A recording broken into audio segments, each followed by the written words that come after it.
মোমো বা ডাম্পলিং যখন থেকে নামটা শুনেছি এর রেসিপি বলতে শুধু জেনেছি চিকেন ডাম্পলিং। আর কিছু দিয়ে যে এই রেসিপি করা যায় কিনা সত্যি আমি জানতাম না। তো চায়নায় আসার পর দেখি এখানে সেই চিকেন ডাম্পলিং ছাড়া আর বাকি সব কিছু দিয়ে ডাম্পলিং বানায়।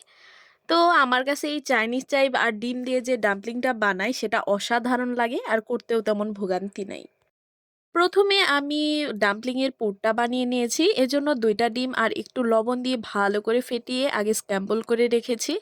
এরপর চাইনিজ চাইব, যেটাকে এখানে চিউসাই বলে, সেটা কুচি করে নিয়েছি। এরপর একটা বাটিতে কুচানো চাইব আর ডিমটা দিয়ে ভালো করে মিশিয়ে নিয়েছি।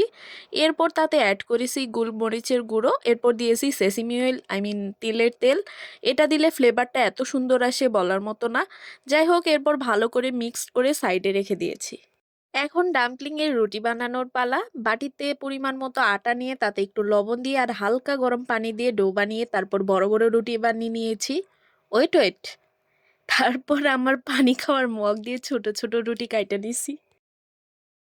এরপর এই ছোট ছোট রুটিগুলোর মধ্যে আগে থেকে বানিয়ে রাখা পুরটা দিয়ে দুই সাইড থেকে মুড়াইয়া আর দুই বুড়ি আঙ্গুল দিয়া চাপ দিয়ে বানায় নিয়েছি ডাম্পলিং।